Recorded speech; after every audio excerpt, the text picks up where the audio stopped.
যুবককে দিয়ে জবরদস্তি নেশাজাতীয় সামগ্রী পাচারের চেষ্টা। নেশাজাতীয় সামগ্রী পাচার না করায় যুবককে মারধর করে মোবাইল সহ টাকা লুটে নেওয়ার অভিযোগ, মামলা থানায়।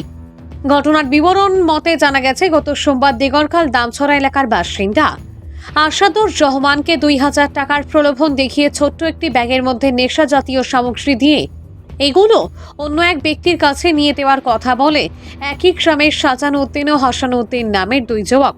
এতে আশাদুর নেশাজাতীয় সামগ্রী পাচার করার কথাও স্বীকার করে ওই ব্যাগটি মাটিতে ফেলে দেয়। ব্যাগটি মাটিতে ফেলে দেওয়ায় রাগান্বিত হয়ে আশাদুরকে মারধর করে হাসান এবং শাহজাহান, এবং আশাদুরের কাছ থেকে মোবাইল ও নগদ 1600 টাকা ছিনতাই করে নিয়ে যায় বলে অভিযোগ। কোনো মতে সেখান থেকে পালিয়ে এসে আইনের দ্বারস্থ হয়েছে আশাদুর। তাকে ন্যায় বিচার পাইয়ে দিতে প্রশাসনের কাছে জোরালো দাবি জানিয়েছেন সে। ইমরুল হোসেন বড় ভূঁইয়ার রিপোর্ট, আসাম প্রাইম নেটওয়ার্ক। তারা কোন ফুটলা দিকে তা করতে তুই সেটা 2000 পাইবে ব্যাগের নিয়ে দিয়ায়। তাই আমি কইছি না, আগে ফুটলার মাঝে খো কিতা না কইলে আমি যেতাম না। তে 2-3 বার খাওয়ার বাদে কইছে ডাক্স খাওয়ার বাদে আমি কইছি না, তাই আর আমি যেতাম না।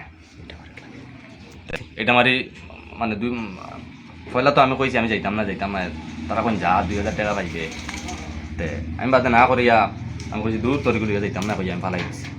ফালানির বাদে তারা উঠাইছিল, পানিত পড়ে গেছিলো, দারো পানি আসলো, পানির একটা পানিত পড়ে গেছিলো। তো উঠানোর পরে আমার সামান নষ্ট হয়ে গেছে, আমি 45,000 টাকা ভরিয়ে দিতাম আগে। তারা 45,000 টাকা বলে সামান।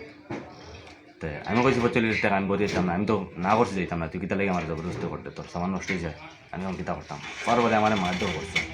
তারা দুইটায় মারধর করে যা আমার প্রায় মোবাইল আমার আর 1600 টাকা কেস আসলো নিয়ে নেওয়ার পরে আমার ধমকি দেন।